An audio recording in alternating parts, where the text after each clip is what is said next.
Hello everyone, I'm here with the exercise solution class 8 chapter 1 in civics, and the name of the chapter is the Indian Constitution. So let's start the solution. First question is that why does a democratic country need a constitution? इस question में ये पूछा गया है कि किसी भी democratic country में कॉन्स्टिट्यूशन की क्या ज़रूरत होती है. So answer is that democratic country need a constitution because किसी भी डेमोक्रेटिक कंट्री को कॉन्स्टिट्यूशन की ज़रूरत इसलिए पड़ती है.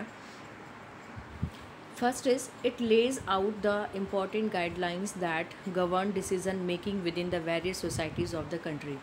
ये एक बहुत ही इम्पॉर्टेंट गाइडलाइन होती है जिसकी वजह से कोई भी जो सोसाइटी होती है, किसी भी कंट्री की जो सोसाइटी होती है, उसके गवर्नमेंट को डिसीज़न लेने में बहुत आसानी होती है.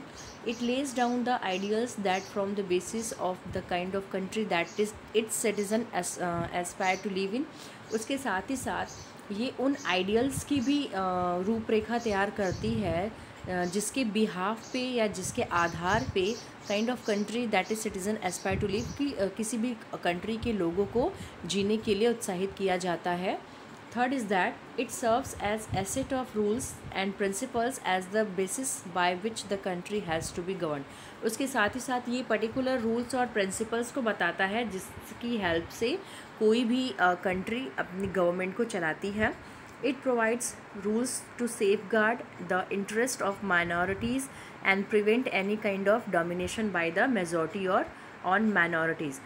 चूँकि ये उन लोगों की सेफ गार्ड करता है, उन लोगों की भी सुरक्षा करता है, ऐसे माइनॉरिटी के हितों की रक्षा करता है and prevent any kind of domination, और उसके साथ साथ किसी भी प्रकार की प्रभुता को भी रोकता है by the majority on minorities. जो कि कोई मेजॉरिटी पर्सन अगर अपने माइनॉरिटीज़ पर्सन के ऊपर अगर वो अपने डोमिनेंस को साबित करना चाहते हैं तो कॉन्स्टिट्यूशन इसमें भी हेल्प करता है ऐसे माइनॉरिटी पर्सनस के सेफ गार्ड, उनके उसके इंटरेस्ट को सेफ गार्ड करता है. It lays down rules that guard against the misuse of power by any politician leader. उसके साथ ही साथ ये इस बात को भी बताता है कि कोई भी पॉलिटिशियन लीडर अपने पावर का मिसयूज़ न करे. It also provides rights to its citizen and protect their freedom. और उसके साथ ही साथ वो अपने सिटीज़न को भी राइट प्रोवाइड करता है और उसकी फ्रीडम की भी सुरक्षा करता है. Our second question is that look at the wording of two documents given below. यहाँ पे दो डॉक्यूमेंट्स दिए गए हैं. The first column is from the 1990 Nepal constitution. पहला कॉलम जो है वो 1990s का नेपाल का कॉन्स्टिट्यूशन से रिलेटेड है. The second column is from the more recent अंतरिम कॉन्स्टिट्यूशन ऑफ नेपाल. और जो सेकेंड कॉलम है वो नेपाल का जो प्रेजेंट कॉन्स्टिट्यूशन है उससे बिलोंग करता है. सो 1990 constitution of Nepal part 7 executive and 2007 अंतरिम कॉन्स्टिट्यूशन पार्ट 5 एग्जीक्यूटिव. आर्टिकल 35 में बताया गया है executive power. The executive power of the kingdom of Nepal shall be vested in his majesty and the council of minister. इसमें ये कहा गया है आर्टिकल 35 में एग्जीक्यूटिव पावर में कि जो भी किंगडम है, जिसका भी राज्य है नेपाल में, उसमें जो भी पावर है वो वहाँ की मैजेस्टी यानी कि वहाँ का जो किंग होगा वो, और उसके साथ ही साथ उसके काउंसिल ऑफ मिनिस्टर के हाथों में होगी. और इधर आर्टिकल 37 में बताया गया है executive power. The executive power of Nepal shall be vested in the council of minister. इसमें जो एग्जीक्यूटिव पावर है वो काउंसिल ऑफ मिनिस्टर के हाथों में या उसमें समाहित होने को बताया गया है. तो what is the difference of who exercise executive power in the above two constitution of Nepal. इसमें हमें ये बताना है कि ये जो दो अलग अलग एग्जीक्यूटिव पावर है उसमें कौन इसको एक्सरसाइज करेगा.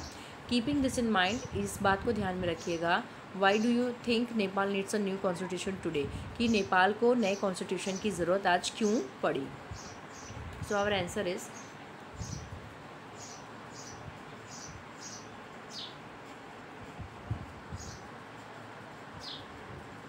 okay, our answer is the difference in who exercise executive power in the given two constitutions of Nepal is that in the 1990 constitution, चूँकि 1990 का जो कॉन्स्टिट्यूशन है, this power was vested in the king. इसमें power जो था वो king और उसके काउंसिल ऑफ मिनिस्टर्स के हाथ में थी. वाई इन द 2007, जबकि 2007 में अंतरिम कॉन्स्टिट्यूशन ऑफ नेपाल, नेपाल का जो कॉन्स्टिट्यूशन था, executive power change hands to being vested only in the council of minister. तो इसमें क्या किया गया कि अब ये जो पावर्स थे वो सिर्फ काउंसिल ऑफ मिनिस्टर के हाथ में थे, there by making Nepal a democracy from being a monarchy, ताकि मोनार्ची किंगडम से नेपाल को डेमोक्रेसी में चेंज किया जा सके। Nepal needs a new constitution today. आज नेपाल को नए कॉन्स्टिट्यूशन की ज़रूरत पड़ी बिकॉज क्योंकि it is no longer a monarchy, क्योंकि इसमें राजतंत्र बहुत ज़्यादा दिनों तक नहीं रह सकता।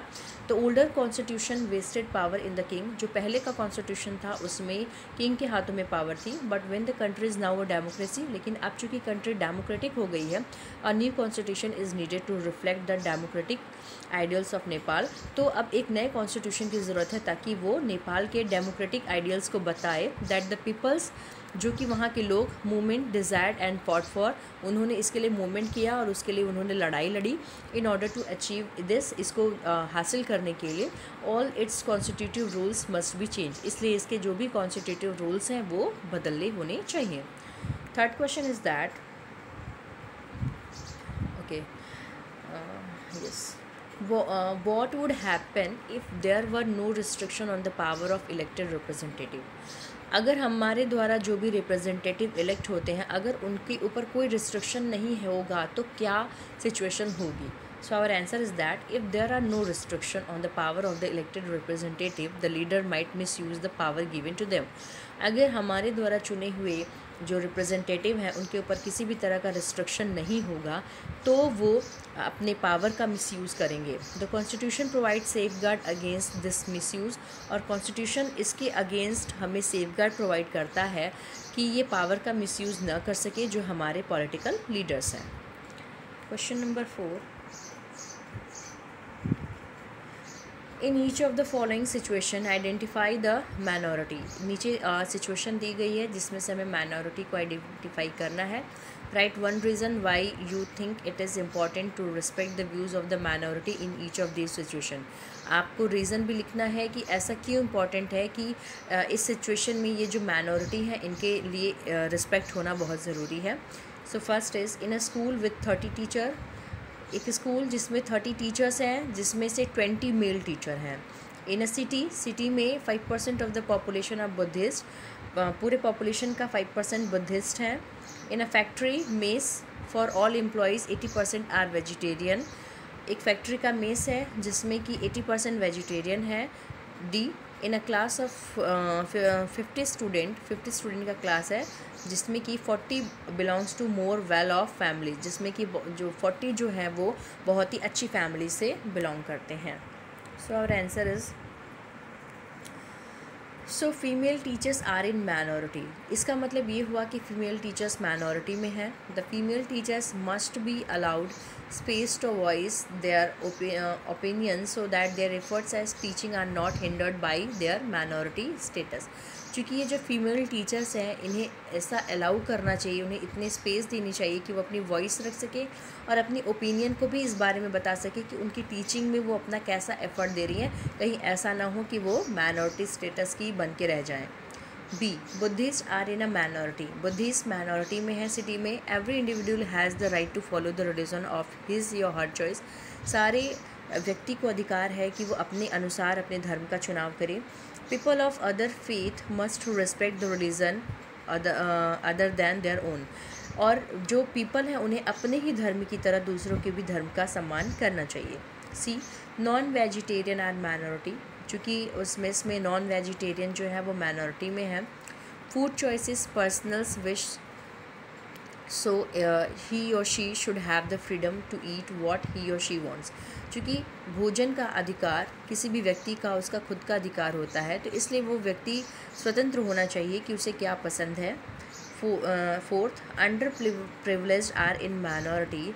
चूँकि जिनके पास किसी भी तरह का विशेष छूट नहीं मिलता है वो माइनॉरिटी में है, तो citizen can not be discriminated bye there birth. तो उन्हें ऐसे लोगों को उनके जन्म के आधार पर लोगों को उनसे भेदभाव नहीं करना चाहिए। So their views have to be respected, और उनके जो व्यूज़ हैं उसका उन्हें सम्मान करना चाहिए। Fifth question is that the column on the left list some of the key features of Indian constitution. Left में जो कॉलम है उसमें कुछ कॉन्स्टिट्यूशन के की फीचर्स हैं। इन द अदर कॉलम, जो दूसरा कॉलम है उसमें राइट टू सेंटेंस राइट करने हैं इन योर ओन वर्ड, आपको अपने वर्ड्स में, on Y you think this feature is important. आपको ये बताना है कि ये फीचर्स क्यों इम्पॉर्टेंट हैं। सो आवर क्वेश्चन इज़ की feature and significance. So federalism, separation of powers, fundamental rights, parliamentary form of government. Okay, so first is key feature federalism. Federalism, it ensures national unity and at the same time allows individual progress. चूँकि federalism में national unity के साथ साथ ही ये व्यक्तिगत जो progress है उसको भी दिखाता है। A federal government allows the centre to hold supreme power. Federal यानी कि जो संघीय गवर्नमेंट जो होता है उसमें सेंट्रल गवर्नमेंट जो है वो उसके हाथों में सुप्रीम पावर होता है। But it is constitute states have some power as well, लेकिन इसके साथ ही साथ स्टेट गवर्नमेंट के हाथों में भी पावर होता है। सेकेंड, सेपरेशन ऑफ पावर यानी कि शक्तियों का विभाजन। दिस सर्व्स टू पर्पस, इसके दो मतलब हैं। Firstly, tyrannical use of power is avoided since it does not waste power in any single authority। पहला तो ये कि किसी एक ही अथॉरिटी के हाथ में पूरी पावर नहीं होती हैं। Secondly, the three organs of power also work as a check on each other thereby maintaining a good balance। और उसके साथ ही साथ चूँकि हमारा जो गवर्नमेंट है वो थ्री ऑर्गन्स में डिवाइडेड है, तो ये एक अच्छा बैलेंस बनाए रखने के लिए बहुत ज़रूरी है कि वो एक दूसरे के काम को चेकआउट करें। फंडामेंटल राइट्स, मूलभूत अधिकार, these are important because they confirm to a human society. ये इसलिए ज़रूरी है कि ये ह्यूमन सोसाइटी के लिए हैं। They also protect citizen against arbitrary and absolute use of the power of by the state. और उसके साथ ही साथ ये जो सिटीज़न होते हैं उनका अधिकार देते हैं और उसके साथ जो स्टेट द्वारा उनको पावर मिला है उसको वो उसका इस्तेमाल करते हैं। Fourth, parliamentary form of government का parliamentary form, it upholds universal adult franchise. चूँकि इसमें यूनिवर्सल अडल्ट फ्रेंचाइज का इस्तेमाल होता है। This entails the fact that the people of a country play a direct role in electing their representative to run the state as well as the nation। क्योंकि इसमें जो लोग होते हैं किसी भी कंट्री के, वो उनका एक डायरेक्ट रोल होता है अपने रिप्रेजेंटेटिव को चूज़ करने का, ताकि वो अपने नेशन या अपने जो स्टेट है उसको, उसकी गवर्नमेंट को चलाने में उसकी हेल्प कर सकें। So thank you.